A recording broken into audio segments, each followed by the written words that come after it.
여러분 안녕하십니까? 검찰에게서 수사권을 떼내고 직접 수사 범위도 기존 6대 범죄에서 부패 범죄, 경제 범죄만, 그것도 한시적으로 남기는 국회의장 중재안에 여야가 극적으로 합의했습니다.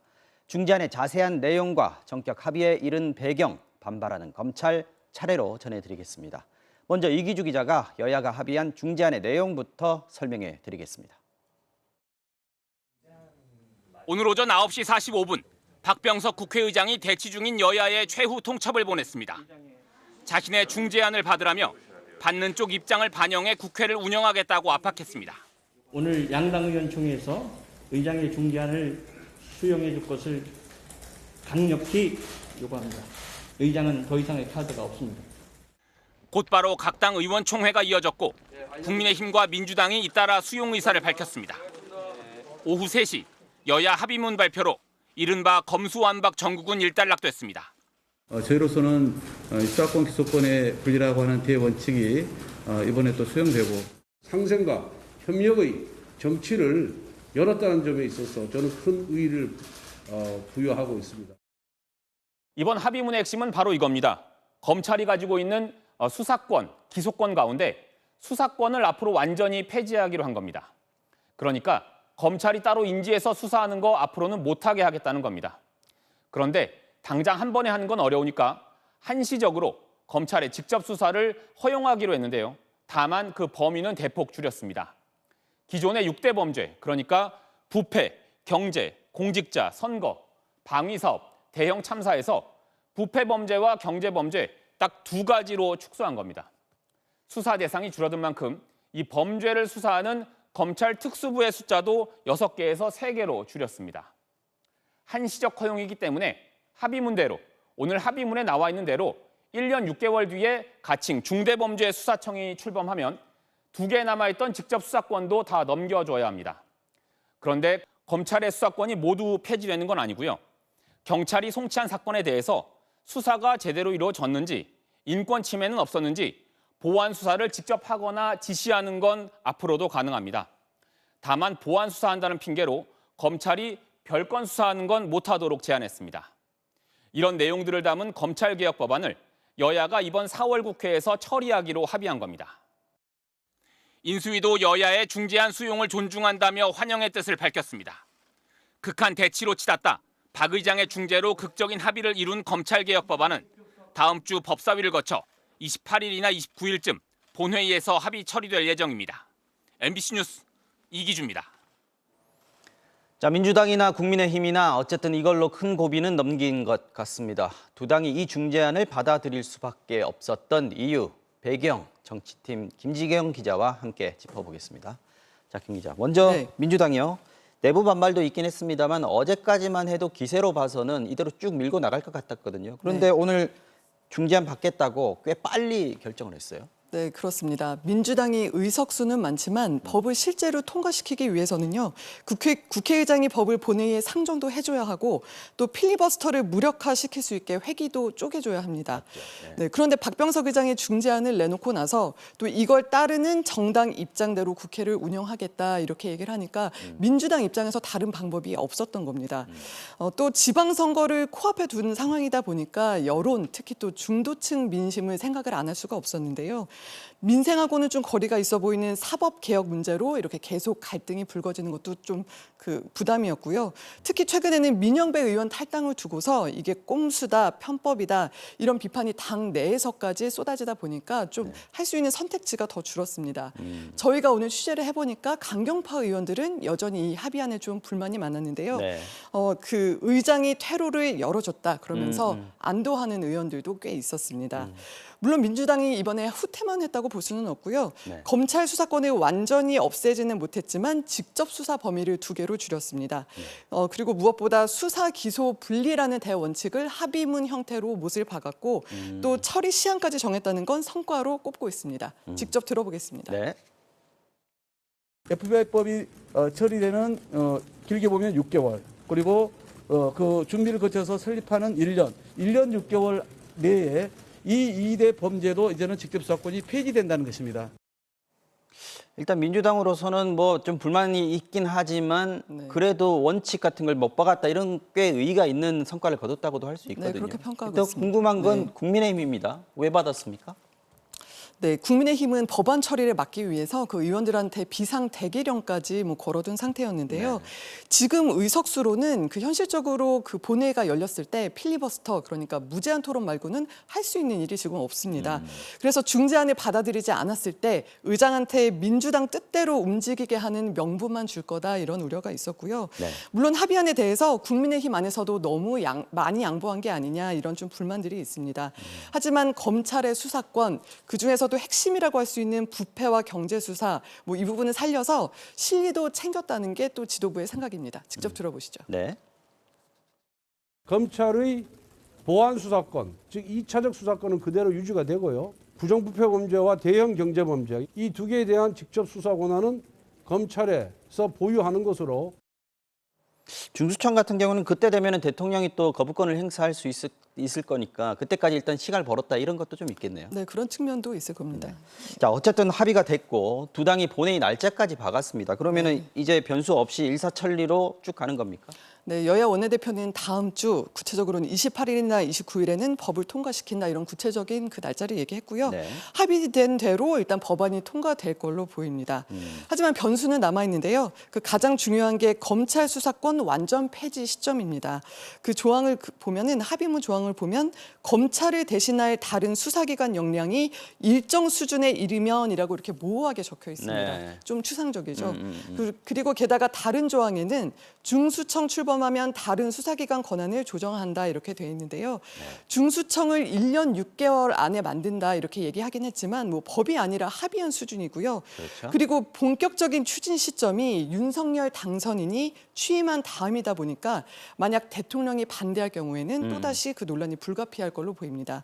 이 밖에도 중수청의 정치적 독립성 이런 구체적인 법안 내용이나요.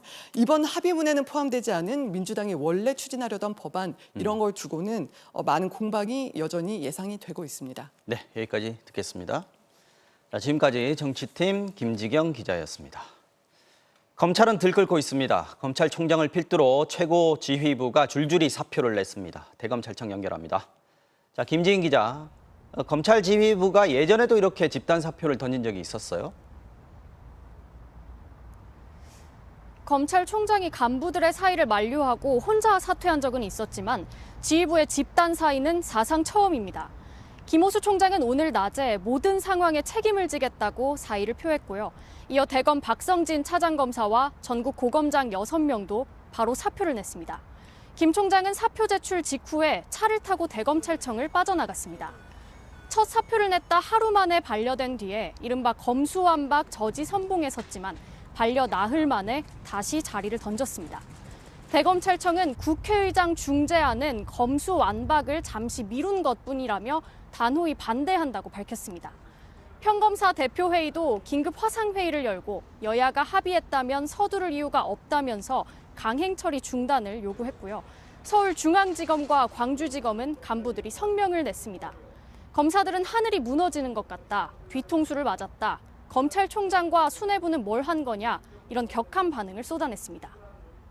자, 근데 직접 수사 범위에서 선거 범죄가 빠졌다는 데서 여야 이해가 맞아떨어졌다 이렇게 보는 시각도 검찰에선 있나 보더군요. 네, 그렇습니다. 더구나 지방선거를 코앞에 두고 있죠. 검찰과 법조계에선 정치권이 자신들에 대한 수사를 막으려 했다는 시각이 적지 않습니다. 들어보시죠. 직접 수사권 삭제했죠. 근데 그중에 눈에 띄는 2개가 보입니다. 5글자 공직자 범죄, 4글자 선거 범죄입니다. 보안 수사권을 살리면서도 별건 수사를 엄격히 금지한 걸 두고도 우려가 많았습니다.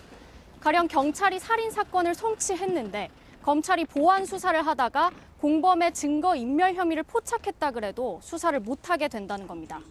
검사가 직접 수사할 경우에 기소는 다른 검사가 하라는 대목을 두고도 의료과실 같은 전문 분야는 전문적인 검사가 전체를 맡는 게 맞다는 지적이 나왔습니다. 지휘부에 이어서 집단 사표가 나올 수 있다는 관측도 있지만 대검 간부들과 검사장들은 사표는 나중이다, 일단 마지막까지 호소하고 저지하자는 분위기입니다. 지금까지 대검찰청에서 전해드렸습니다. 문재인 대통령이 퇴임을 앞두고 김정은 북한 국무위원장과 친서를 주고받았습니다. 남북관계 개선을 위한 전제로 문 대통령은 대화를, 김 위원장은 정성을 강조했습니다. 먼저 엄지인 기자가 보도합니다. 대통령으로선 마지막이 될 친서에서 문재인 대통령은 김정은 국무위원장에게 지난 5년의 아쉬움과 함께 대화를 거듭 강조했습니다. 한반도 운명을 바꿀 한 걸음을 내디뎠지만 희망했던 곳까지는 이르지 못했다면서 대화로 대결의 시대를 넘어야 하고 북미 대화도 조속히 재개해야 한다고 말했습니다. 대화의 진전은 다음 정부의 몫이 되었으며 김 위원장이 한반도 평화라는 대의를 간직하며 남북 협력에 임해줄 것을 부탁했습니다. 남북 정상 간 소통과 신뢰를 재확인하면서 어떻게든 충돌 국면은 막아야 한다는 뜻을 북한은 물론 다음 정부에게도 전한 것으로 해석됩니다. 실제로 청와대 고위 관계자는 북한이 풍계리에서 보이는 모습은 가까운 미래에 핵실험을 할 수 있는 준비 활동이라고 분석했습니다. 따라서 문 대통령의 친서는 북한을 향해 도발을 중단하라는 명확한 말은 없었지만 대화를 통한 자제를 당부한 거라고 청와대는 설명했습니다. 하루 만에 답장을 보낸 김정은 위원장도 남북이 계속해서 정성을 쏟는다면 얼마든지 관계가 개선되고 발전될 수 있다는 게 변함없는 생각이라고 화답했습니다.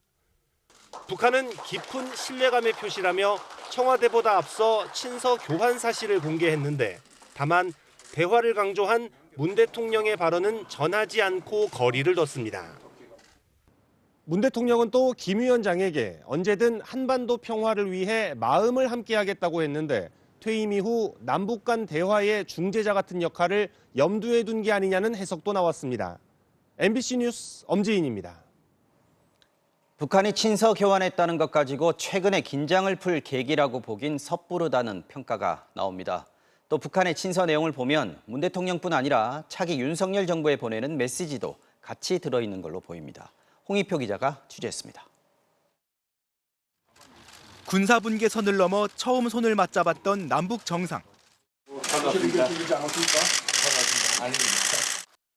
도보다리 회담으로 대표되는 판문점 선언. 핵 위협 없는 한반도를 만들어 나가기로 한 평양 공동선언. 김정은 위원장도 친서에서 역사적이며 지울 수 없는 성과로 의미를 부여했다고 청와대는 전했습니다. 하지만 친서 교환은 조선중앙통신으로만 보도됐고 북한 주민들이 볼 수 있는 노동신문이나 조선중앙TV론 나오지 않았습니다.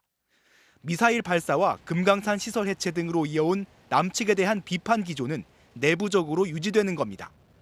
혁명적 경사로 치르겠다고 공언한 25일 인민혁명군 창건일에 대규모 열병식도 치러질 가능성이 큽니다.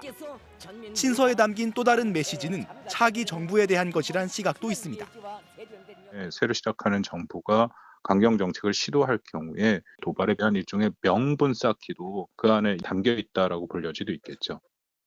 권영세 통일부 장관 후보자는 일단 남북관계 진전에 대한 언급은 긍정적이라고 친서를 평가했습니다. 새 정부에서 듣기를 바라는 내용도 제법 있다고 판단이 돼요. 그런 면에서 나쁘지 않다고 봐요. 재작년 남북연락사무소 폭파 직후 높아졌던 긴장이 친서 교환을 통해 풀렸던 사례처럼 남북 정상 간의 한 라인은 새 정부에서도 유지돼야 한다는 분석도 나옵니다. MBC 뉴스 홍익표입니다.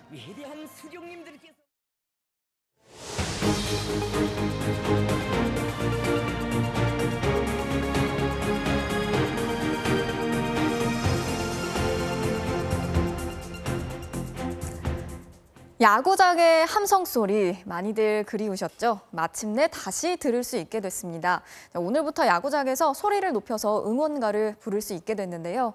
다음 주부터는 마트에서 시식도 할 수 있게 됐고요. 영화관에서는 팝콘도 먹을 수 있습니다. 정혜인 기자가 전해드리겠습니다. 야구장의 큰 함성과 응원가 떼창이 돌아왔습니다. 약 2년 만입니다.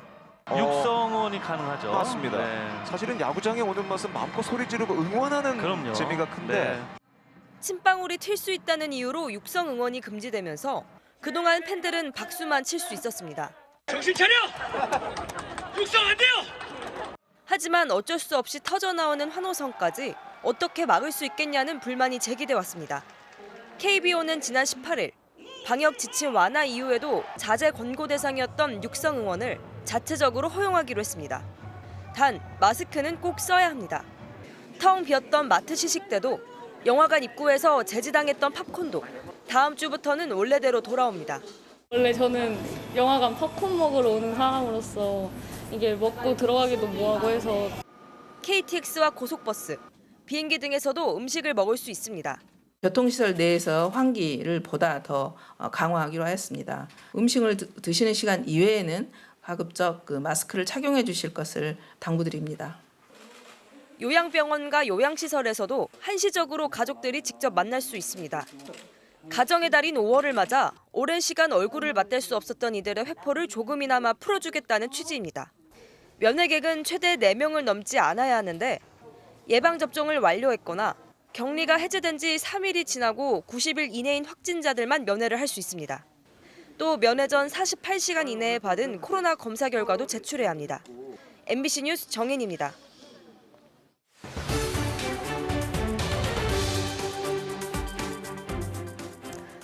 코로나가 바꾼 일상 중에 하나가 바로 재택근무였죠. 이제는 사무실로 출근을 하는 것보다 집에서 근무하는 게 더 익숙해지신 분들도 많으실 텐데요.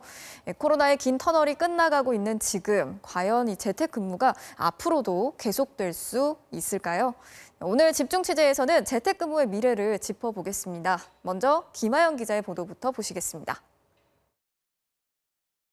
한국 최대 IT 기업 네이버. 올해 초 4,900억 원을 들인 새 사옥을 완공했습니다. 인공지능이 회의록을 작성해주고 로봇들이 곳곳을 돌아다니면서 직원들을 도와주는 최첨단 건물입니다. 팀 네이버의 각 사업 영역들은 바로 이 공간에서 앞으로 계속해서 시너지를 만들어 갈 것이고요. 하지만 고민이 생겼습니다. 코로나 2년 동안 직원들이 재택근무에 너무 익숙해져 버린 겁니다. 최근 본사 직원 4,700명을 상대로 설문조사를 진행했는데 주 5일 사무실 출근을 원한 직원은 고작 2%에 불과했습니다. 52%는 사무실과 집을 혼합해 일하기를 원했고 42%는 집에서만 일하고 싶다고 답했습니다. 재택근무가 익숙해진 직장인들, 다시 출근하는 게 쉽지 않습니다. 좀 많이 아쉬운 것 같아요. 출퇴근 시간에는 아무래도 10,000원 지하철에 낑겨 탈 때가 많으니까. 개발자 구하기 어려운 IT 기업은 아예 재택근무를 채용 조건으로 내걸기도 합니다. 판교에 있는 NHN 클라우드. 개발자를 뽑으면서 일주일에 하루만 출근하고 주 4일 재택근무를 조건으로 내걸었는데 지원자가 평소보다 5배나 늘었습니다. 송도에서도 출근하신 분이 계세요. 그러면은 매일매일 출근에만 소요되는 시간이 3시간, 4시간 정도 되거든요. SK텔레콤도 재택근무를 계속하기로 했습니다. 집에서 일하기 어려운 직원들을 위해 신도림, 일산, 분당에 사무실도 새로 열었습니다. 멀리 있는 직원들과 회의할 때는 메타버스에서 만납니다. 정말 회의가 가능할까? 직접 해봤습니다. 일산 사무실에서 분당 사무실에 있는 직원과 메타버스에서 만나 인터뷰했습니다. 좋은 점이 있다면 어떤 게 있을까요? 일단 출퇴근 시간 절약이 가장 크고요. 지하철로만 한 50분 정도 걸리거든요. 가까운 곳에 사무실이 있어서 거기 가서 근무를 하면 일단 가장 좋고요. 마치 옆에서 대화하는 것 같습니다. 고생하셨습니다. 하이파이브! 하지만 모든 기업들이 다 재택근무를 계속하는 건 아닙니다. 포스코는 이번 달부터 전 직원 출근을 실시했고 LG도 50%이던 재택근무 비율을 30%로 줄였습니다. 협업하려면 직접 만나는 게 더 낫다고 본 겁니다. 매출 100대 기업의 56%가 코로나 이후 예전 근무 형태로 돌아가겠다고 답했습니다. MBC 뉴스 김하영입니다. 자, 하지만 재택근무를 꿈도 꾸지 못하는 사람들도 많습니다. 이제는 재택근무를 할 수 있느냐 없느냐가 또 하나의 양극화의 기준이 되고 있는 것 같은데요. 이어서 임상재 기자가 취재했습니다. 의왕시에서 거리 청소를 하는 손재선 씨. 남들은 코로나를 피해 재택근무를 한다는데 손 씨는 꿈도 못 꿉니다. 그렇죠. 무조건 출근을 해야죠. 코로나가 아무래도 막 정점일 때는 걱정되거나 그러진 않으셨어요? 많이 걱정되죠. 수많은 사람을 저희가 다 마주치지 않습니까? 그리고 나오는 폐기물들 무엇이 섞여 있는지 잘 모르잖아요. 요양보호사들도 마찬가지입니다. 재택근무는 생각도 할 수 없는 딴 세상 이야기라고 생각을 하고 있죠. 환자들과 오랜 시간 보내야 하는 요양보호사들은 코로나 감염률도 훨씬 높았습니다. 10만 명당 감염자가 의사는 3명, 간호사는 6명인데 간병인 등 다른 병원 노동자들은 98명이나 됩니다. 저희가 당장 없으면 어르신들 돌보면 이루어지질 않으니까. 매기체가 저희들인 거잖아요. 엄청난 부담감이었고. 청소나 돌봄 같은 필수 노동자 10명 중 3명이 코로나로 업무 강도가 더 높아졌다고 답했습니다. 재택근무를 하는 사람들과 달리 이들의 노동 환경이 오히려 더 악화됐다는 뜻입니다. 중소기업들도 재택근무 사각지대입니다. 직원 300명 이상 대기업의 절반이 재택근무를 도입했지만 100명 미만 작은 기업들은 28%에 불과했습니다. 재택근무하는 회사들이 좀 많이 있잖아요. 네. 그런 걸 보면 좀 어떠세요? 직장인으로서는 이제 부럽기도 하죠. 보안 솔루션 같은 것들도 있어야 될 텐데 이런 기기들을 하기에는 그런 좀 충분한 자본 이런 것들이 좀 부족한. 재택근무하는 사람들과 할 수 없는 사람들. 코로나가 만든 또 하나의 양극화입니다. 이게 사실 기술 격차거든요. 그 기술의 발전에 따라갈 수 있는 사람들은 사실 생산성이 더 커질 수가 있고 변화된 상황에 적응할 수 없는 그런 경우에는 대체로 생산성이 낮은 이런 종들이거든요. 기술의 수용도에 따른 이제 소득 격차가 이제 확대될 가능성이 있다. MBC 뉴스 임상재입니다. 국민의힘 경기지사 후보가 오늘 확정이 됐습니다. 최근까지 윤석열 당선인의 대변인을 맡았던 초선의 김은혜 의원이 대선 후보 출신이죠. 유승민 전 의원을 제치고 선출이 됐습니다. 이른바 윤심이 작용했다, 이런 평가가 나오고 있는데요. 유승민 전 의원은 자객의 칼에 맞았다는 표현까지 쓰면서 경선 결과에 대해서 거칠게 항의했습니다. 구민지 기자가 취재했습니다. 6월 지방선거 최대 격전지로 꼽히는 경기지사 후보로 국민의힘은 초선의 김은혜 의원을 선출했습니다. 책임 당원 투표 50%, 국민 여론조사 50%로 진행된 유승민 전 의원과의 경선에서 김 의원은 52.6%를 얻어 44.5%를 얻는 데 그친 유 전 의원을 제쳤습니다. 김 의원은 대선 캠프 공보단장에 이어 윤석열 당선인의 대변인을 맡으며 측근으로 부상했습니다. 여기에 김 의원이 여론조사에선 뒤졌지만 당원 투표에서 유 전 의원을 크게 눌러 승리한 걸로 전해지면서 이른바 윤심이 작용했다는 해석이 나오고 있습니다. 김 의원은 윤심보단 민심이라고 강조했습니다. 윤심이란 질문을 많이 들었는데 저는 중립이었다고 생각합니다. 그리고 오로지 어느 한쪽으로 추를 기울게 한 것은 민심이었다고 생각을 합니다. 경선 초반 앞서가며 승리를 자신했던 유승민 전 의원은 SNS를 통해 권력의 뒤끝이 대단하다, 공정도 상식도 아닌 경선이었다며 경선 결과에 불만을 그대로 드러냈습니다. 이어 김 의원이 아닌 윤 당선자와의 대결에서 졌다며 자객의 칼에 맞았다, 칼춤은 결국 자신에게 돌아갈 것이라는 거친 비판을 쏟아냈습니다. 유 전 의원은 대선 경선 내내 대립했던 앙금에다 측근들의 전진 배치를 추진했던 윤 당선인 측이 경선에 영향을 미쳤다고 보고 있는 겁니다. 정계 은퇴를 고려하다 지역까지 바꾸며 마지막 승부수를 던졌던 유 전 의원은 여기가 멈출 곳이라며 나라를 위한 새로운 길을 찾겠다고 밝혔습니다. MBC 뉴스 구민지입니다. 국민의힘이 이준석 대표에 대한 징계 절차에 착수했습니다. 성접대 의혹에 이어서 증거인멸을 시도했다는 의혹까지 제기가 되자 징계 여부를 판단하겠다는 건데요. 당대표가 이렇게 징계 대상에 오르는 건 굉장히 이례적인 일이죠. 이정은 기자가 취재했습니다. 국민의힘이 오늘 발표한 중앙윤리위원회 회의 결과입니다. 정당의 명예를 훼손시키고 국민께 실망을 안겨드린 사안이라며 징계 절차 개시 명단을 공개했는데 이준석 대표가 포함됐습니다. 사유는 증거인멸 교사 의혹 관련된 품위 유지 의무 위반이라고 밝혔습니다. 지난해 12월 한 보수 유튜브 채널은 이 대표의 성접대 의혹을 제기했고 경찰은 수사에 착수했습니다. 최근에는 이 대표의 측근이 제보자에게 성접대가 아니었다는 진술서를 요구하고 7억 원 상당의 투자를 약속하는 증서를 써주며 사건을 무마하려 했다는 의혹도 추가로 제기됐습니다. 이렇게 되자 성접대 의혹에 대한 경찰 수사와는 별개로 증거인멸 의혹 부분에 대해 당 윤리위가 징계심의에 착수한 겁니다.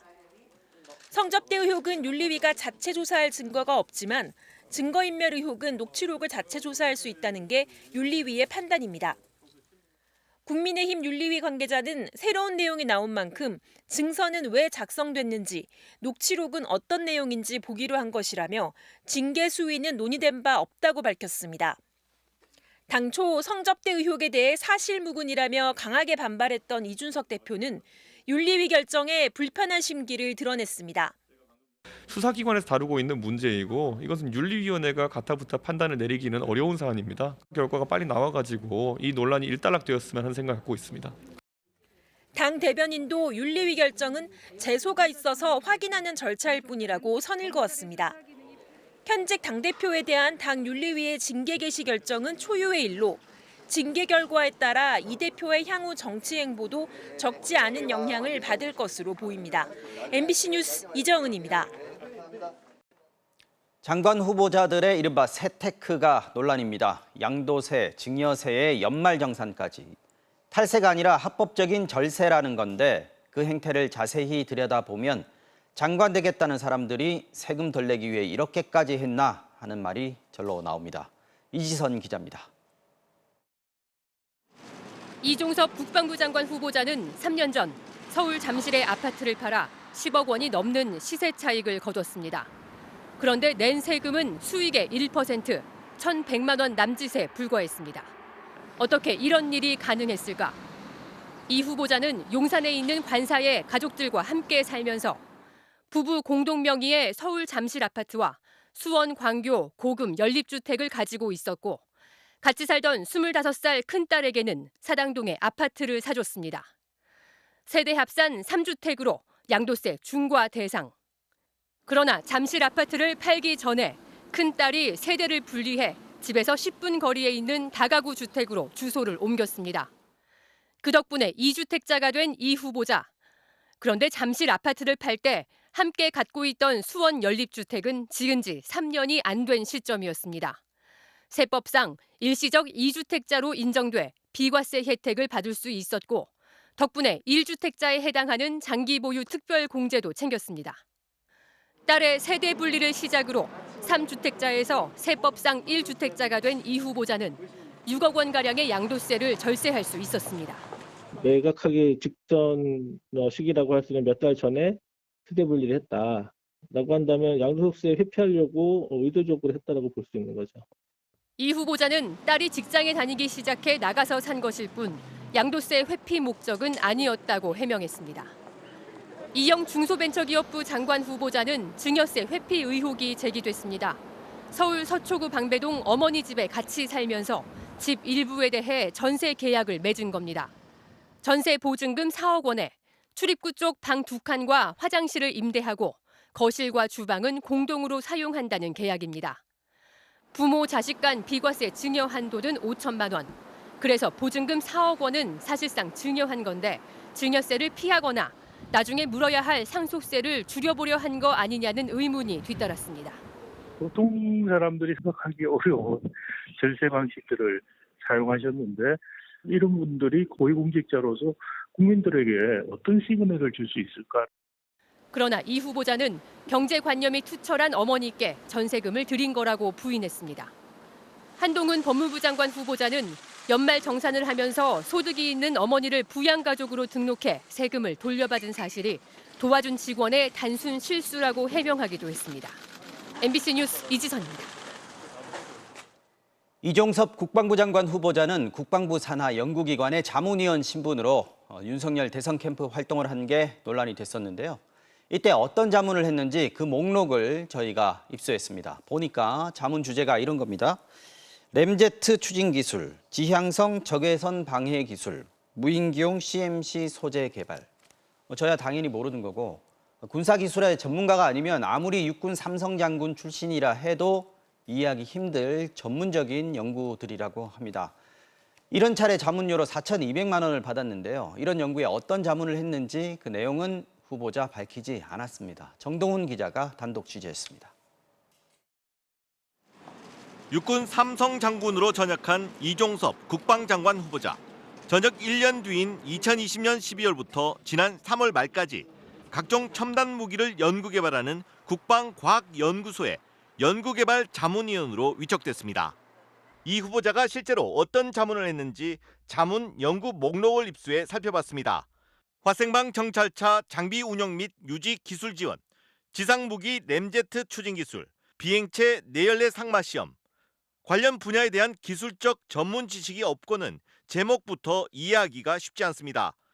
무인기용 CMC 소재 개발, 지향성 적외선 방해 기술, 전자광학 교란 기술 함정 적용, 거의 모든 자문 주제가 군사 전문가들조차 처음 들어본다는 기술적 내용들입니다.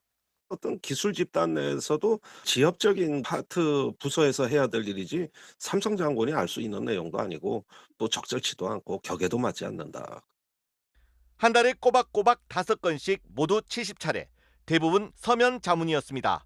받은 자문료는 건당 60만 원, 총 4,200만 원입니다. 이 후보자는 육사를 졸업한 뒤 미국 테네시 대학교에서 석박사 학위를 받았는데 전공은 정치학입니다.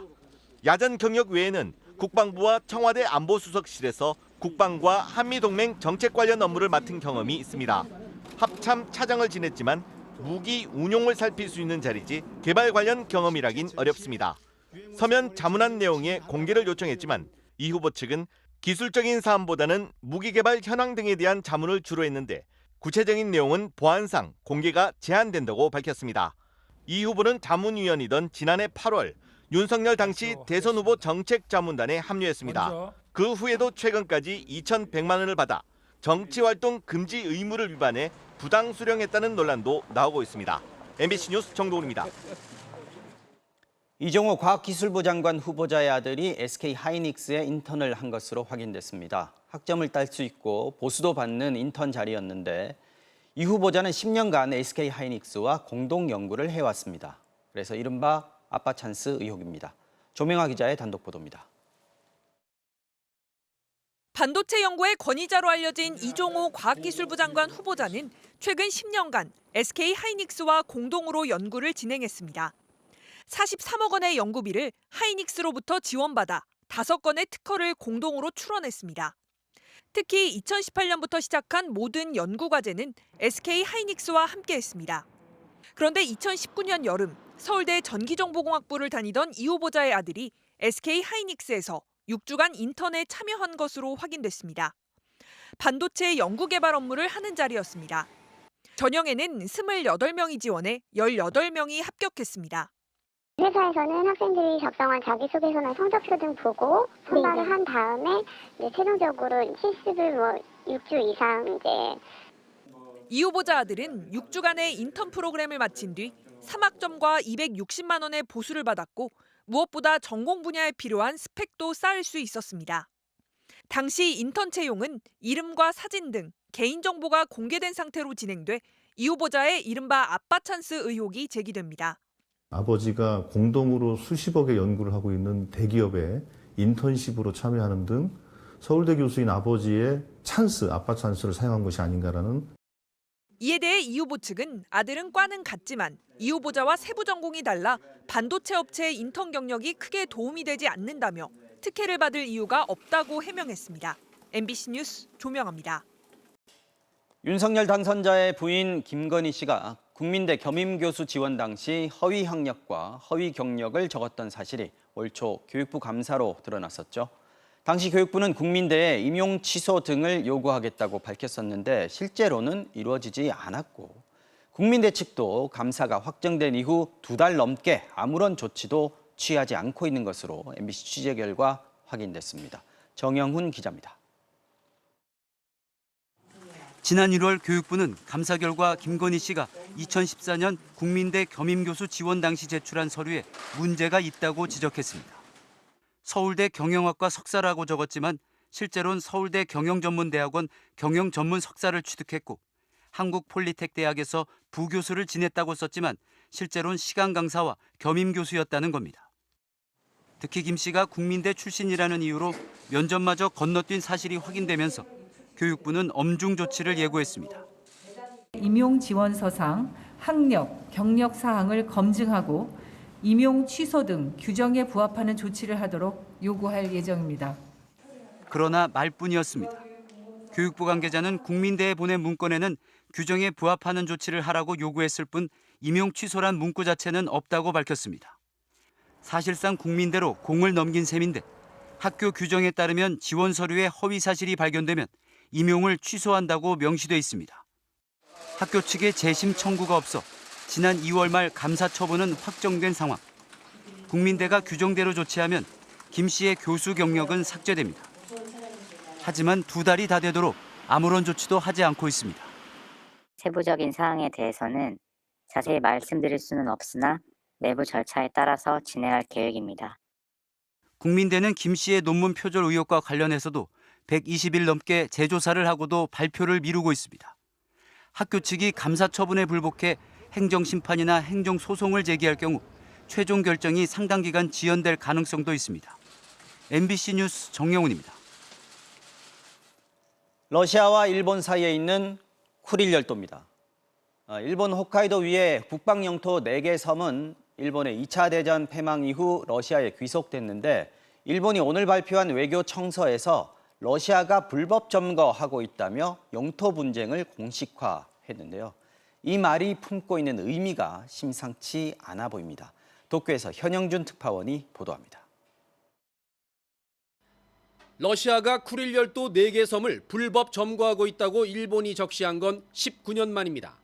20년 가까이 공식적인 갈등을 피해오다가 러시아에 대해 날을 세운 명목적 이유는 우크라이나 침공입니다. 그런데 러시아에 대한 국제적 비난에 동참하면서 일본은 스스로의 이해관계와 직접 관련된 영토 분쟁 카드를 얹었습니다. ロシアによるウクライナ侵略を含め本年の動きについても一部の重要事項をポイントを絞って記載をしております。 이런 입장 변화를 주목하게 되는 건 일본 스스로 국방력을 강화해야 한다는 주장과 맞물려 있기 때문입니다. 집권 자민당은 어제 5년 안에 방위비를 2배로 늘리는 방안을 정부에 요구하기로 했습니다. 현재 우리 돈 53조 원인 방위비가 2배로 늘면 100조 원이 넘고 우리나라 국방 예산 54조 원의 2배가 됩니다. 여기에 아베 전 총리 등 우익 정치인들이 재무장을 넘어 핵 보유 주장까지 잇따라 내놓고 있습니다.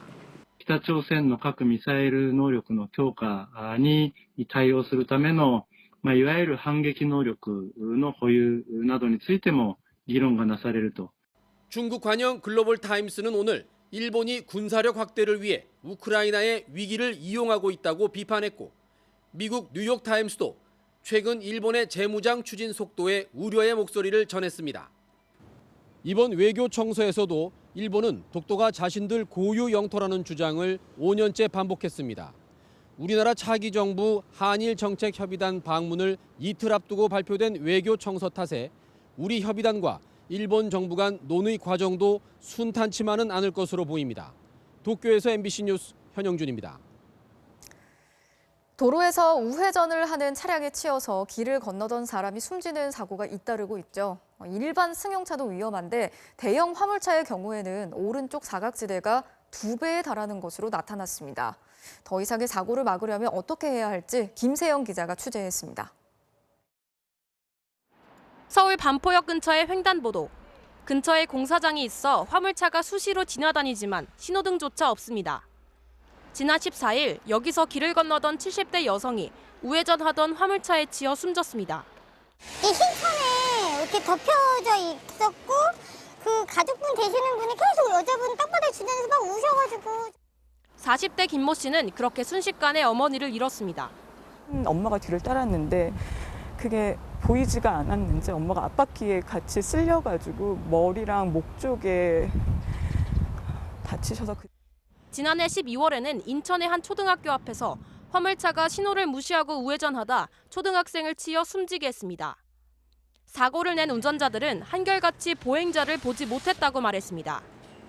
기자가 직접 대형 화물차 오른쪽 옆에 서봤습니다. 성인 여성 평균 키 정도인데도 운전석에서는 전혀 보이지 않습니다. 사각지대 거리를 측정해봤더니 앞쪽이나 양 옆쪽 모두 대형 화물차가 승용차보다 길었고 특히 오른쪽 사각지대는 2배에 달했습니다. 대형 화물차의 오른쪽 사각지대 거리는 8.3m. 키 140cm인 어린이가 차에서 2.4m 거리 안에 들어가면 운전자의 시야에서 완전히 사라져버립니다. 우회전을 할 때는 그 차 자체가 크기 때문에 회전 반경도 큽니다. 차선을 좀 넘어서 이렇게 그 우회전을 할 경우가 있는데 그럴 때 굉장히 위험해요. 보시는 것처럼 이런 대형 화물차 운전석의 눈높이는 2.5m에 달해 우측 사각지대가 다른 차량보다 유독 길 수밖에 없습니다. 경찰청은 내년부터 차량 신호등이 적색이면 우회전할 때도 무조건 정지하도록 했습니다.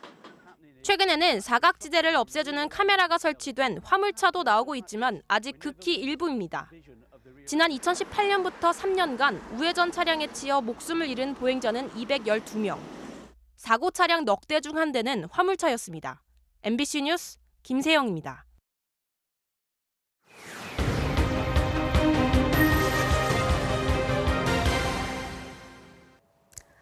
전국에 11개나 지점이 있는 한 유명 영어 키즈 카페가 갑자기 휴업을 통보하고 잠적했는데요. 미리 결제를 하는 방식으로 회원들을 모았던 곳이어서 환불을 받지 못한 학부모들이 피해를 호소하고 있습니다. 제보는 MBC 지윤수 기자가 취재했습니다. 오늘 아침 서울 용산의 한 대형 쇼핑몰. 10여 명의 학부모들이 어디론가 향합니다. 쇼핑몰 안에 한 영어 키즈 카페가 갑자기 휴업을 통보하고 연락까지 받지 않자 항의할 겸 환불도 문의할 겸 찾아간 겁니다. 하지만 키즈 카페 관계자들은 아무도 없었고 쇼핑몰 관리자만 만날 수 있었습니다. 오전에 고객분들한테 문자가 한 다음에 저희는 내용을 나갔어요. 연락을 기다려야 상황이고. 용산에 있는 키즈 카페입니다. 내부에 불은 켜져 있지만 이렇게 임시 휴업한다고 써 있고 문도 닫혀 있습니다. 전국에 11개 지점을 둔 이 키즈 카페는 아이를 맡기면 원어민 선생들이 영어로 놀아준다고 홍보하며 주로 대형 백화점과 쇼핑몰에 입점했습니다. 결제 방식은 선결제. 189만 원을 내면 3개월 안에 60시간을 이용할 수 있다는 식인데 최고 등급은 2년간 480시간, 요금은 1,000만 원이 넘습니다. 지점마다 조금씩 요금 차이는 있지만 현재 1,000여 명의 회원이 환불을 받지 못했고 규모는 10억여 원에 이를 걸로 추정됩니다. 큰돈 들여서 결제를 했는데 너무 분하고 황당했죠. 정말 한 번도 이용을 하지도 못하고 지금 이렇게 된 상황이라. 불똥은 키즈 카페 직원들에게도 튀었습니다. 경영난을 이유로 월급을 주지 않다가 문 닫기 바로 전날에야 통보하면서 권고사직 조치까지 취했다는 겁니다. 월급이 저희가 10일날 들어와야 되는데 12일날 들어온다고 밀렸었어요. 근데 20일에 이제 들어온다고 하셨는데. 원어민들은 직업을 잃으면 비자가 만료되는 문제까지 안고 있습니다. We can trust the company anymore. There are actually some people who possibly face deportation. 취재진이 키즈 카페를 운영하는 본사에 가봤지만 사무실은 굳게 닫혔고 건물 밖에는 새 임차인을 구한다는 광고가 걸렸습니다. 업체 대표에게도 연락이 닿지 않은 가운데 키즈 카페 직원들은 이 대표를 노동청에 신고했습니다. MBC 뉴스 지윤수입니다. 제주에서 강아지 한 마리가 산채로 땅속에 파묻힌 채 발견됐다는 소식을 전해드렸었죠. 강아지의 주인은 경찰 조사에서 며칠 전에 반려견을 잃어버렸다 이렇게 진술을 했었는데요. 그런데 알고 보니까 이 주인이 강아지를 땅에 묻은 범인이었던 것으로 드러났습니다. 이따금 기자가 취재했습니다. 지난 19일 오전 제주시 내도동의 하천 옆 자갈밭. 개 한 마리가 코만 나온 채 땅속에 묻혀 있고 위에는 돌까지 얹어졌습니다. 구조된 개는 등골이 보일 정도로 야위었고 곳곳에 상처가 나 있었습니다. 경찰이 용의자 추적에 나선 지 이틀 만인 어제 2명이 경찰에 범행을 자수했습니다. 다름 아닌 개 주인과 지인이었습니다.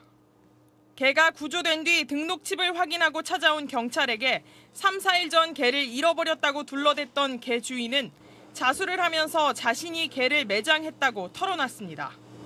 개가 자주 설사를 해 몸이 말랐고 이미 죽은 상태에서 묻었다며 생매장 혐의를 부인하는 것으로 전해졌습니다. 전문가들은 동물학대 사건에서 자수를 하면 형을 낮춰주는 경우가 많다며 철저한 수사를 촉구했습니다. 다분히 여러 정황을 아주 잘 알고 이런 학대를 저지르고 있다라고 생각하고, 경찰은 이들 2명을 동물학대 혐의로 입건하고 강아지의 입과 발을 끈으로 묶어 학대한 사건과 관련해서도 용의자를 쫓고 있습니다. MBC 뉴스 이따금입니다. 서울 한복판에서 80대 어머니와 50대 아들이 숨진 지 약 한 달 만에 발견이 됐습니다. 두 사람 모두 지병이 있었는데요. 아들이 먼저 숨지자 돌봐줄 사람이 없어진 어머니도 이어서 세상을 떠난 것으로 추정되고 있습니다. 유서영 기자가 전해드리겠습니다. 낡은 주택들이 밀집한 서울 창신동. 외벽에 쩍쩍 금이가 있고 지붕이 부서지고 떨어져 나간 집이 있습니다. 그제 오전 80대 어머니와 50대 아들이 숨진 채 발견된 곳입니다. 2달치 수도 요금이 90만 원이 나와 물이 새는지 확인하러 왔던 수도사업소 직원이 이들을 발견했습니다. 인기척도 없고 그래서 문이 열려 있고 그래서 이렇게 보니까 그렇게 계신 걸 보고 이제 경찰에 바로 신고한 것이죠. 집안의 주방 개수대는 주저앉았고 그릇을 씻기 어려웠던 듯 비닐로 싸서 음식을 담은 흔적이 보입니다. 식기에는 잔뜩 곰팡이가 피어 있고 세탁기 앞에는 오래된 빨랫감이 놓여 있습니다. 경찰은 시신의 상태를 볼 때 숨진 지 약 한 달 만에 발견된 것으로 추정했습니다. 지병이 있던 아들이 먼저 숨지자 하반신이 거의 마비된 상태였던 어머니가 돌봄을 받지 못한 채 이어 사망했다는 겁니다. 2달 좀 넘은 것 같은데 안 보이셨어요. 주위 분들이랑 별로 소통은 없으셨던 것 같고요. 이들은 별다른 소득도 없었던 것으로 알려졌습니다. 모자가 살던 주택입니다. 집 대문 앞에는 이렇게 전기를 끊겠다는 고지서가 붙어 있습니다. 또 체납된 26만 원의 전기료조차 못 낼 정도였습니다. 두 모자는 기초생활보장 급여 신청을 했지만 수급자로 선정되지 못해 기초연금 등에만 의존해야 했습니다. 살고 있던 낡은 집이 어머니 명의여서 재산으로 잡힌다는 겁니다. 집만 있을 뿐이지 문일 뿐이거든. 살아있을 때도 사회로부터 사실상 방치돼 있던 이들 모자는 숨진 뒤에도 한 달이나 방치된 뒤에야 발견될 수 있었습니다. MBC 뉴스 유서입니다.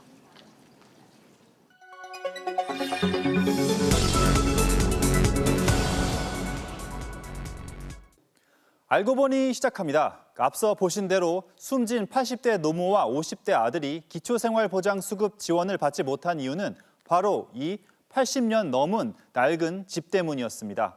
그러면 도대체 얼마나 가난해야 정부 지원을 받을 수 있었을지 따져봤습니다. 해당 집의 등기부 등본을 떼어봤습니다. 일제시대인 1937년에 지어진 목조주택이고 숨진 80대 한 모 씨가 지난 82년에 구매했습니다. 무려 85년이나 된 사람이 살 수 있을까 싶은 집이지만 공시가격은 작년 기준 1억 7천만 원이나 됩니다.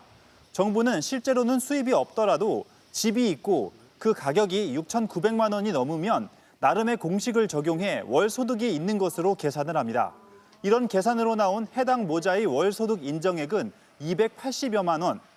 2인 가구 생계급여 수급자 선정 기준인 우리나라 중위소득 하위 30%, 즉 월소득 92만 6천 원의 3배 가까이 됩니다. 이 때문에 생계비는 물론이고 이보다 조건이 덜 까다로운 의료비와 주거비 지원 대상에서도 빠졌습니다. 이번에 숨진 모자가 생계비 지원 기준인 월소득 92만 원 이하로 인정받으려면 집 공시가격이 1억 2천만 원을 넘지 않았어야 합니다. 그런데 서울 창신동 일대는 재개발 이슈로 지난 6년간 공시가격이 27%나 올랐습니다. 해당 모자는 집을 팔려고도 했었지만 가족들과의 분쟁으로 매매를 못했다고 합니다. 일단 지침상에 나와 있는 대로 소득재산 기준을 조사를 하고 그 기준을 넘어서게 되면은 안 되는 거고. 시민단체들은 집값을 통한 소득 산정 방식에 구멍이 있다고 지적합니다. 서울의 경우 최근 10년간 부동산이 104% 급등했는데 소득으로 잡히기 시작하는 도시집값 등 기본재산 공제액은 13년 전 5,400만 원에서 현재 6,900만 원으로 28%만 올랐다는 겁니다. 기본 재산액이 10년 동안 계속 제자리 걸음을 하다가 2020년엔 6,900만 원으로 인상이 됐어요. 너무 인색하게 기준이 까다로운 것 때문에. 40년간 살던 집값이 올랐다는 이유로 가난의 조건을 맞추지 못했던 어머니와 아들. 8개월이나 전기료를 내지 못했지만 아무도 세상을 떠난 걸 알지 못했던 이들에게 정말 필요했던 건 계산기로 따진 숫자가 아니라 관심과 돌봄이었을 겁니다. 알고 보니였습니다. 지난해 평택 당진항에서 갑자기 넘어진 철판에 깔려서 23살의 나이로 숨진 고 이선호 씨. 오늘 일주기를 맞아서 현장에서 추모 행사가 열렸습니다. 이선호 씨의 아버지는 이렇게 산업재해가 계속되고 있는데도 중대재해처벌법으로 사업주가 처벌됐다는 소식을 들어본 적이 없다면서 엄격한 법 집행을 호소했습니다. 산재, 사망사고 끊임없이 일어나고 있습니다. 왜 못 멈춥니까? 강력한 처벌이 있어야 획기적으로 줄어들고. 미국 플로리다주 올랜도의 디즈니월드, 세계에서 가장 큰 놀이공원이죠. 이 거대한 리조트가 50년 동안 누려왔던 세금과 규제 등의 혜택을 박탈당할 위기에 빠졌습니다. 이유가 뭔지 뉴욕에서 이용주 특파원이 전해드리겠습니다.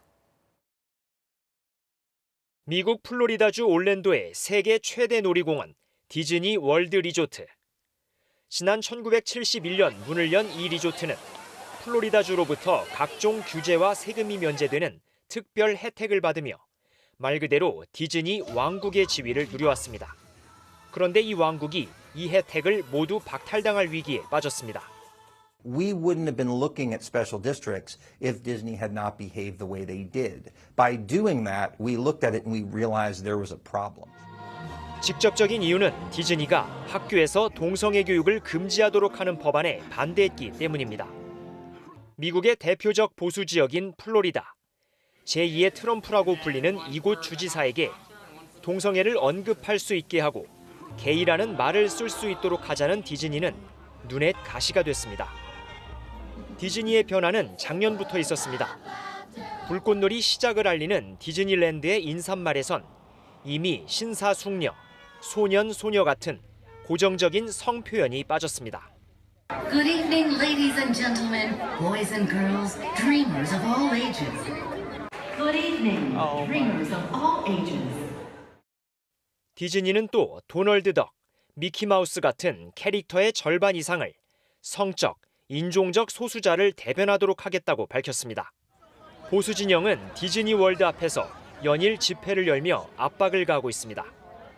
How important it is to the children, and then they decided to ruin the whole park with all this woke garbage. 고인이 된 디즈니 창업자 월트 디즈니는 완고한 보수주의자로 알려진 인물이었습니다. 변신한 디즈니는 지금 플로리다주를 상대로 법적 대응을 검토하고 있는 것으로 알려졌습니다. 뉴욕에서 MBC 뉴스 이용주입니다.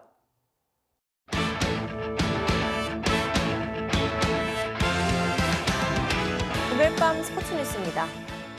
박주영 선수가 울산 이적 첫 골을 멋진 발리슛으로 장식했는데요. 14년 만에 합작골을 만들어낸 이청용 선수와의 인연이 화제입니다. 손장훈 기자입니다. 개막 2달 만에 터진 박주영의 울산 데뷔골. 그림 같은 발리슛을 도운 논스톱 패스의 주인공은 이청용이었습니다. 주영이 형이 골을 넣는 모습을 볼 수 있어서 굉장히 기뻤고요. 제가 어시스트 할 수 있어서 더 좋았던 것 같고. 골 맞추게 돼서 감회가 새롭고 또 그래서 더 즐겁고 재밌는 것 같아요. 두 선수의 콤비 플레이는 15년 전 장면을 소환했습니다. 함께 서울 유니폼을 입고 뛰던 2007년. 박주영은 수원과의 슈퍼매치에서 해트트릭을 작성했고 또 좋은 찬스에서 급하지 않게 침착하게 마무리했던 것 같고 팬들이 많이 응원해 주니까 더 힘나서 열심히 했습니다. 그 가운데 2골을 어시스트했던 이청용은 15년이 지난 지금도 그 순간을 정확하게 기억하고 있었습니다. 2007년도 수원 삼성하고 리그컵에서 FC 서울이 이제 4대1로 이긴 경기가 있는데 그때 만들었던 골이 지금까지도 좀 기억에 많이 남습니다. 이후 나란히 해외로 진출한 박주영과 이청용은 대표팀에서도 인상적인 활약을 이어갔고 기성용, 박지성과 함께 양박 쌍용으로 불리며 최고의 전성기를 함께 보냈습니다. 그리고 우여곡절 끝에 여러 팀을 돌고 돌아 14년 만에 울산에서 운명처럼 다시 만났습니다. 이젠 30대 중후반의 나이에 풀타임을 소화하기 어려운 노장이 됐지만 마지막이 될지 모를 올 시즌을 최고의 한 해로 만들고 싶은 바람뿐입니다. 남은 3경기에서 저희 선수들이 전부 다 합심해서 승리로 이끌 수 있도록 최선을 다할 생각이고요. 지금까지 패 없이 좋은 성적을 거두고 있는데 그 기세를 이겨가는 게 가장 큰 목표입니다. 화이팅! MBC 뉴스 손장훈입니다. 통산 3,000안타를 앞두고 나온 고의 사구에 메이저리그가 한바탕 들썩였습니다. 대기록을 보러 온 팬들 앞에서 이런 장면이 나오면 어떻게 될까요? 김태훈 기자입니다. 통산 3,000안타까지 단 한 개, 카브레라의 대기록을 보기 위해 경기장은 평일 낮에도 홈팬들로 가득 찼습니다. I said, kids, we're not going to school tomorrow. I'm not going to work. We're going to go see 3,000 today. All right. 앞선 3타석 범타 이후 8회 투아웃 주자 2, 3루의 마지막 기회. 그런데 양키스 감독이 손가락 4개를 펼칩니다. 고의 사구로 카브레라와의 승부를 피하자 경기장은 엄청난 야유로 가득 찼고 관중들은 믿을 수 없다는 표정을 지었습니다. 뒤이어 절묘한 적시타까지 나오면서 양키스 에런 분 감독은 실리와 명분 모두 잃고 말았습니다. 도무지 잦아들지 않는 야유에 카브레라가 직접 팬들을 진정시켜야 했습니다. This is baseball, you know. That's part of the game. Yeah, we're winning 3-0, so it's okay. KBO에서도 비슷한 일이 있었습니다. 잠자리채 물결이 경기장을 수놓았을 정도로 이승엽의 홈런 열풍이 뜨거웠던 2003년. 아시아 홈런 신기록에 단 1개를 남겨뒀던 이승엽에게 롯데가 고의 사구를 던졌다가 팬들의 분노가 폭발한 겁니다. 급기야 경기는 중단됐고 롯데 김용철 감독은 경기 도중 사과했습니다. 이 때문인지 2010년 9경기 연속 홈런으로 세계 신기록을 세운 이대호는 정면 승부를 걸어온 상대 투수들에게 감사를 표하기도 했습니다. 투수가 저한테 나올 때마다 던지고 있었는데 그걸 노리고 있었는데 또 때마침 그 공이 와서 좋은 타구를 연결됩니다. 대기록의 희생양이 되는 건 힘든 일이지만 그걸 피하려다 생긴 오명은 오히려 더 씻기 힘든 건지도 모릅니다. MBC 뉴스 김태훈입니다. 아시안게임에서 은메달을 땄는데도 제대로 된 훈련장 하나 없는 종목이 있습니다. 비인기 종목의 서름 속에서도 꿈을 위해 자신의 모두를 건 카바디 선수들을 박재훈 기자가 만났습니다. 4년 전 자카르타 아시안게임, 주목받지 못했던 대이변이 있었습니다. 28년간 단 한 번도 패한 적이 없던 인도를 우리나라가 한 점 차로 꺾었던 종목. 여전히 우리에게 생소한 바로 카바디입니다.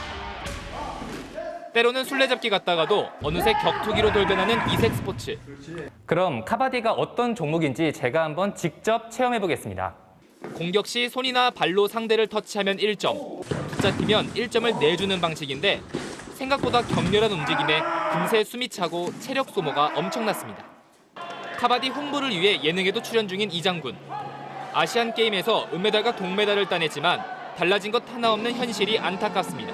비인기 종목이기 때문에 실업팀도 하나 없고 일반 중고등 팀도 없어서 선수들이 생계 유지 때문에 많이 선수 생활을 포기를 하고 있어가지고 일단은 대중들에게 알려야 되겠다는 생각이 들어서. 국내 카바디 선수는 남녀 통틀어 87명. 정식 팀도 없고 정식 훈련장도 없습니다. 대회가 있을 때마다 하던 일도 그만둬야 합니다. 설사 국가대표가 된다 해도 훈련 수당 지급 여부조차 알 수 없습니다. 사실 다시 카바디 할 때도 힘들었고 하러 올 때도 힘들었거든요. 여기 혼다에서도 생기 유지하기도 힘들고. 어느덧 4번째 아시안게임을 앞두고 있는 여자 대표팀 주장 이현정. 오전과 오후 훈련 사이 학생들을 가르치며 꿈을 이어가고 있습니다. 카바디 이러면 카바레 뭐 약간 이런 식의 조금 서러움을 좀 많이 들었었습니다. 체력적으로 조금 붙이는 게 있는데 또 같이 으쌰으쌰 하면서. 국가대표 지원자가 미달일 정도로 여전히 열악한 상황이지만 힘겨운 도전에 후회는 없습니다. 오히려 목표도 더 높게 잡았습니다. 상황은 상황이지 그게 결코 변명이 될 수는 없다고 생각을 하기 때문에 저희 구호가 생겼거든요. 따따 금메달. 따따 금메달. 항저우에서 꼭 애국가가 울려 퍼질 수 있도록 열심히 노력하도록 하겠습니다. 화이팅! MBC 뉴스 박재웅입니다. NBA 멤피스의 가드 자 모란트의 엄청난 블록슛입니다. 머리가 림 높이까지 올라왔네요. 금요일 밤 스포츠 뉴스였습니다.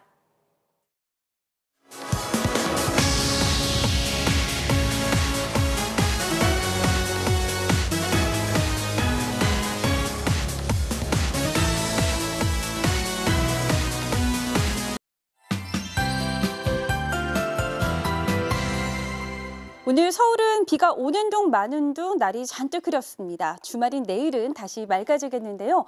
대신 때일은 더위가 찾아옵니다. 지도에 짙은 색으로 표시된 대부분의 내륙 지방에서는 초여름 기준은 25도를 웃돌겠습니다. 서울의 낮 최고 기온도 27도까지 치솟겠고 일요일인 모레는 남부 지방의 더위가 더 심해지겠습니다. 대기도 여전히 건조한 가운데 크고 작은 화재 사고가 잇따르고 있습니다. 오늘 산불이 발생한 강원 영동 지방은 늦은 밤까지도 바람이 강하게 불겠고요. 바람이 약해진다 해도 대기는 계속해 메말라 있겠습니다. 또 아침 일찍 이동하시는 분들은 짙은 안개를 조심하셔야겠는데요. 중부지방과 서해안을 중심으로 가시거리 200m 이하로 좁혀지겠습니다. 내일은 오전부터 점차 맑아지겠고요. 제주도는 흐린 가운데 새벽에 비가 조금 내리겠습니다. 아침 최저 기온은 서울 10도로 오늘보다 낮겠고요. 광주와 부산은 15도가 예상됩니다. 낮 최고 기온은 서울 27도, 대전과 광주 28도까지 올라서 덥겠습니다. 다음 주 초반에는 전국적으로 강풍을 동반한 많은 비가 예상되고요. 고온 현상은 이후에 꺾이겠습니다. 날씨였습니다. 뉴스 마치겠습니다. 오늘도 함께해 주신 여러분 고맙습니다.